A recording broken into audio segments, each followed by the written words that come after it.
Welcome back. We start a news bulletin from Iraq, where 2 American and a British soldier have been killed in a rocket attack on a military base hosting foreign troops. U.S. military spokesman in Iraq, Colonel Miles Kagans, says 15 small rockets hit the Camp Taji base used for anti-ISIS training. In a statement, the U.S.-led coalition in Iraq said 12 others were wounded when a barrage of Katyusha rockets hit the base near Baghdad. The Iraqi military said the rockets were fired from the base of a truck. U.S. Secretary of State Mike Pompeo and British Foreign Minister Dominic Raab have condemned the attack. This is the 22nd such attack against U.S. military interests in the country since late October.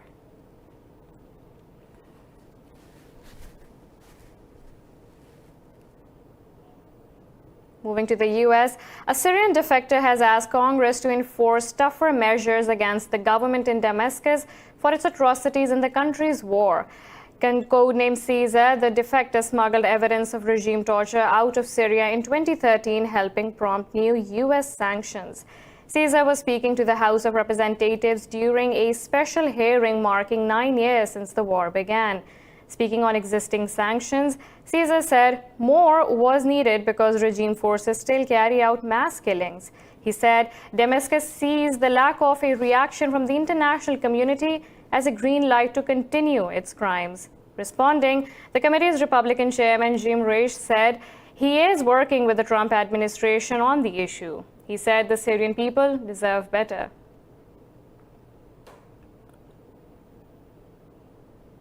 Meanwhile, the World Health Organization says over 470 patients in Syria were killed in attacks on medical facilities over the past 4 years. In a report, the UN health body says 494 attacks were carried out in exchange of assaults between Syria's warring sides. The WHO said Syrian conflict has for years been one of the worst examples of violence affecting healthcare. It said the sites where the sick and wounded are treated have been prohibited under international humanitarian law. The UN Health Agency said the attacks were conducted in Idlib, Aleppo, and Hama provinces. Close to 1 million people have been displaced by the warring sides' offensives. The U.S. House of Representatives has approved a resolution to limit President Donald Trump's ability to wage war against Iran. With a handful of Republicans, the House voted 227 to 186 in favor of the legislation, which now goes to the White House for the president's approval. The measure means Trump must ask for congressional approval before engaging in further military action against Iran. Supporters of the resolution said they wanted to ensure Congress has a unique power to declare war, as outlined in the U.S. Constitution. Democrat Senator Tim Kaine, who introduced the resolution, said if Trump is serious about his promise to stop endless wars, he should sign it into law. It is virtually certain that Trump will veto the legislation, and coalition of Democrats and a few Republicans lacks votes to override him. President Donald Trump has suspended travel from Europe to the U.S. for the next 30 days in a bid to stop the spread of new coronavirus. Speaking from the Oval Office, the president called the decision the most aggressive and comprehensive effort to confront a foreign virus in modern history. Trump said the ban will not include travelers from the United Kingdom, which recently left the European Union. This report has details. While China is bottling the new coronavirus monster with only 15 new cases in the past 24 hours, the West is now struggling to contain the infection. Hundreds of new cases across Europe and the US have prompted panic measures, while Washington, D.C.'s mayor has declared a state of emergency. US President Donald Trump imposed sweeping new travel restrictions on Europe, accusing the bloc of failing to deal with the virus. After consulting with our top government health professionals, I have decided to take several strong but necessary actions to protect the health and well-being of all Americans.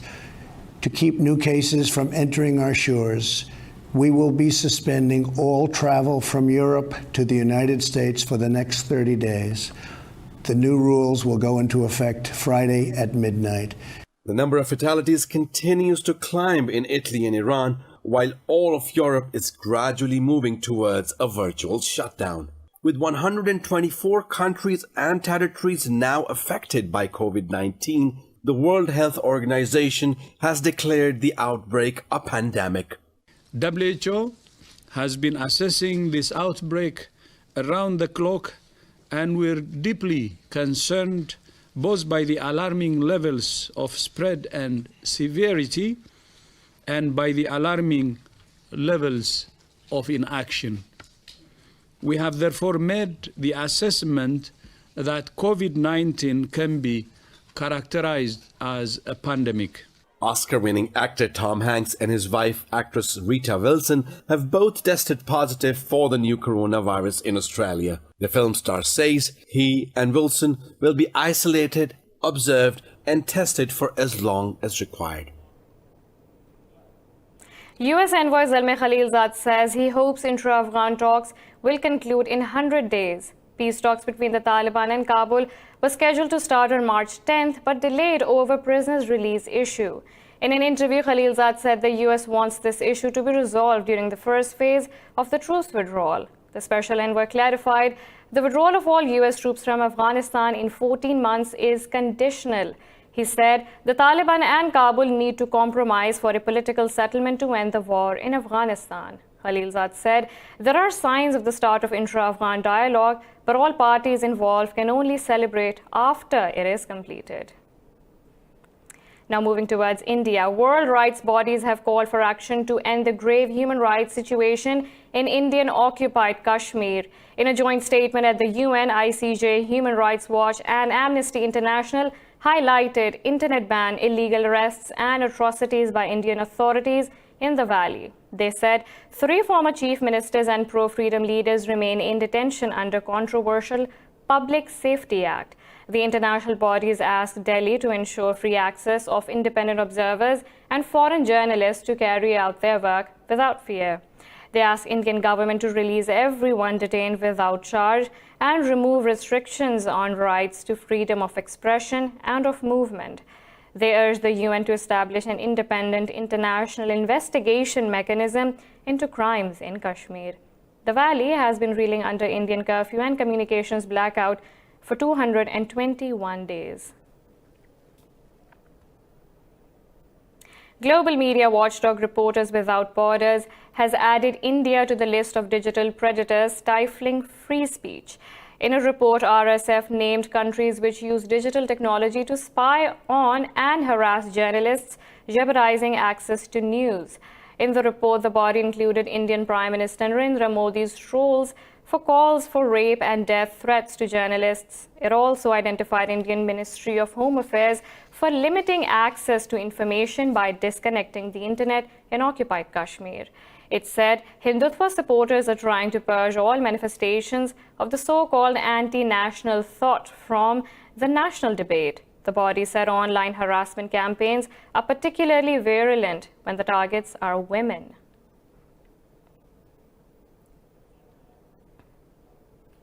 Four teenagers have been stabbed in East London, the latest in the country's string of knife attacks. Police say 3 of the victims have non-life-threatening injuries, while the condition of the 4th victim is unclear. Police say they have arrested 7 people on charges ranging including violent disorder, affray, and possession of an offensive weapon. Police have now been given additional stop and search powers across Walthamstow, Leeton, and Leytonstone.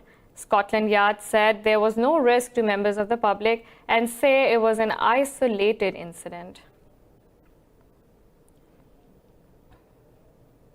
In France, hundreds of lawyers have protested at the Paris Opera against the government's pension reforms. The protest was supported by the opera's orchestra. Protesting in the French capital, lawyers said the pension reforms are dismantling the social state. They said the court's €7 billion budget is tiny compared to the rest of the state. The demonstrators said there are neither enough judges nor enough court clerks. Lawyers have been protesting for months, joining nationwide strikes against the pension reform bill. Russia says all sides have agreed to endorse a new mechanism for settling the Donbas conflict at its next meeting on March 25th. At the meeting in Minsk, the trilateral group backed governments on preparing for the disengagement of forces and a prisoner swap in the near future. The deputy chief of the Russian presidential staff, Dmitry Kozak, said they also agreed on cooperation to find political solutions for settling the conflict. He described the Minsk meeting as constructive, saying he hopes the next meeting of the contact group will make a final decision. Kozak said the new proposal is aimed at creating a dialogue platform involving countries of the Normandy format and conflicting sides. Fighting between Ukrainian forces and Russian-backed fighters in Donbass has killed more than 30,000 people since 2014.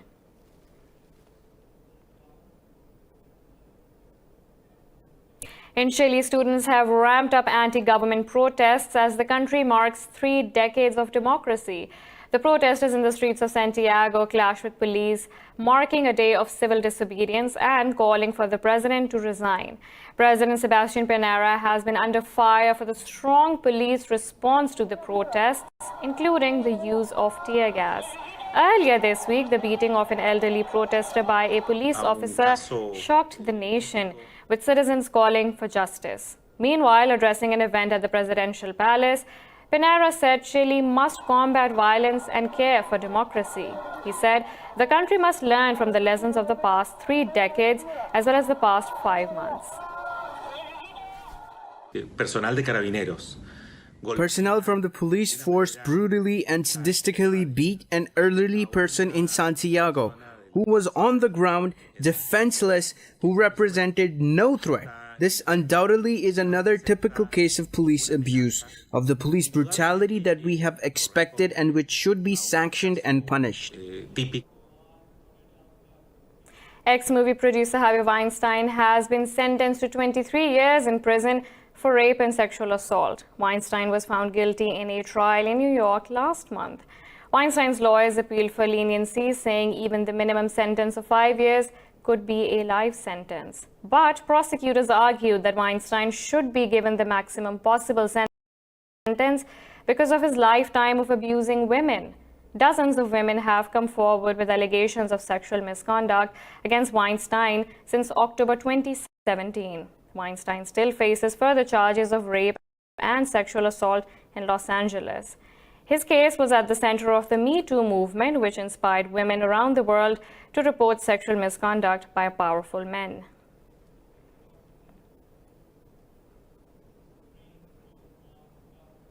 We are taking a short break, but coming up we have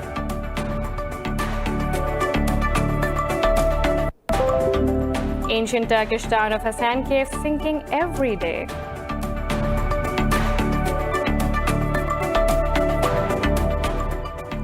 Government team keeping track of all mosques in the country.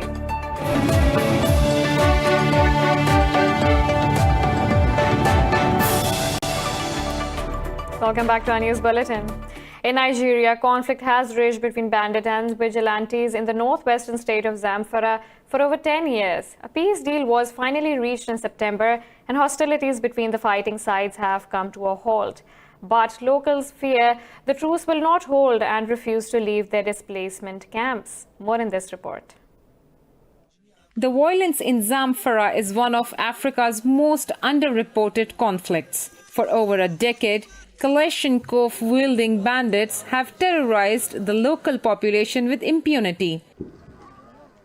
Over 1,000 people were killed in 2019 alone, and the UN says 40,000 people have fled to the neighboring Niger. But a peace deal signed between the bandits and the vigilantes fighting them in September seems to have brought peace to the area. We should keep our weapons. We do not kill any Fulani or any other person. We should stop what we are doing. Based on his advice, we accept. That's why now we be a normal people. The conflict began as simple armed robberies and cattle theft, but left unchecked, it eventually mutated into an armed insurgency by guerrillas belonging to the Fulani ethnicity. When the local population responded by forming their own armed militias, the bloodshed only increased. They set fire to my village and killed my parents. What were we supposed to do? Just wait and let them carry on attacking us? Despite the ceasefire, those displaced by the violence are still reluctant to return home. I love my village, but because of these of bandits, I will never be able to return home. Even if they have left the big cities, they are still in the bush. They terrorize us. The IDPs say there's no guarantee peace will last. As such, they can't risk returning home. Authorities warn malnutrition and disease are rampant in the displacement camps. But for now, the people of Zamfara would rather stay here than risk being caught in a war again.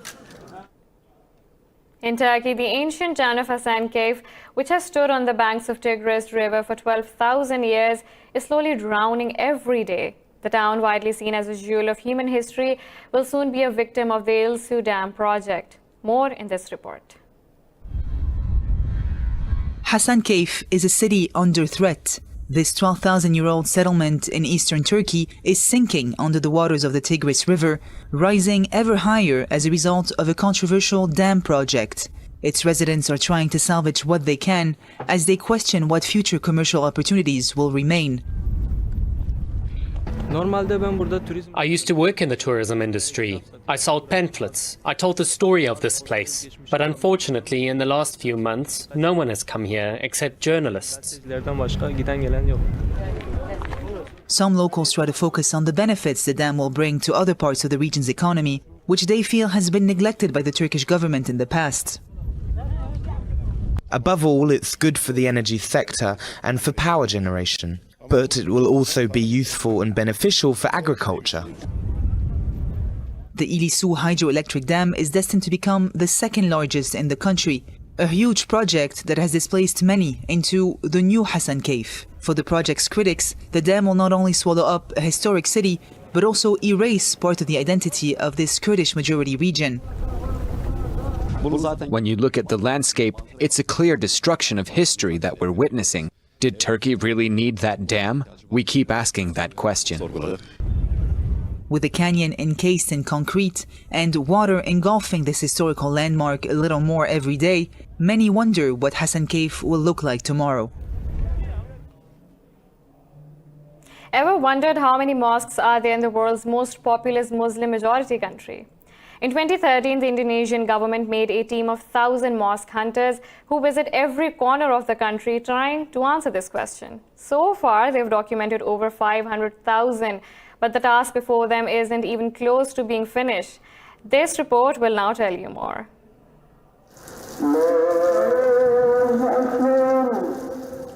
Counting the exact number of mosques in Indonesia is no small task. 90% of the country's population is Muslim. It is estimated there are 740,000 mosques spread over Indonesia's 17,000 islands.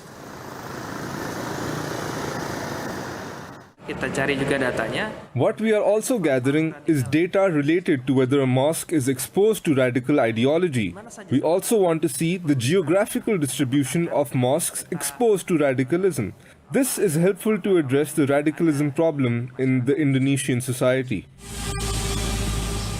The mosque hunters use drones to take pictures of newly counted mosques and then upload them to an online database. This is a necessary exercise because Indonesia's reputation as a hub of moderate Islam has been tested in recent years. In 2018, Indonesia's intelligence agency found dozens of mosques spreading radical ideology. There have also been terrorist attacks carried out by the local ISIS affiliates. Data about the number of mosques in Indonesia is questionable because there are a lot of mosques undetected by officials, especially in regions where Islam is a minority. The mosque hunter hoped to finish the official count by the end of 2020, but new mosques are popping up all the time, making it hard to keep track of them. As such, Indonesian authorities could have a hard time reclaiming the country's religious narrative.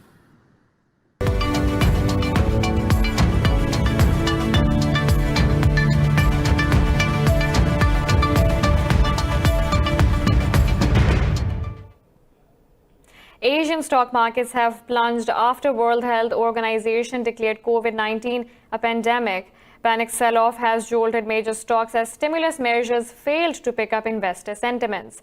Seoul's Kospi has dropped nearly 4% lower. Nikkei 225 is trading over 3.5% lower. Hong Kong's Hang Seng has lost over 3.5%. Shanghai Composite is also trading over 1.5% lower. Meanwhile, international Brent crude oil price has lost nearly 4% as oil price war continue to rattle oil market.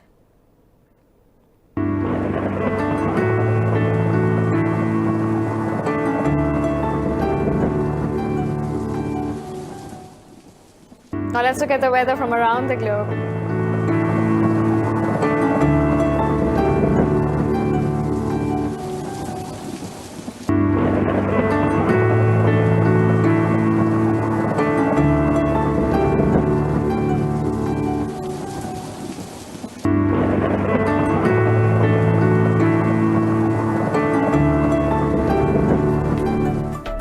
This is all for now. For the latest updates, you can follow us on social media at indus.news.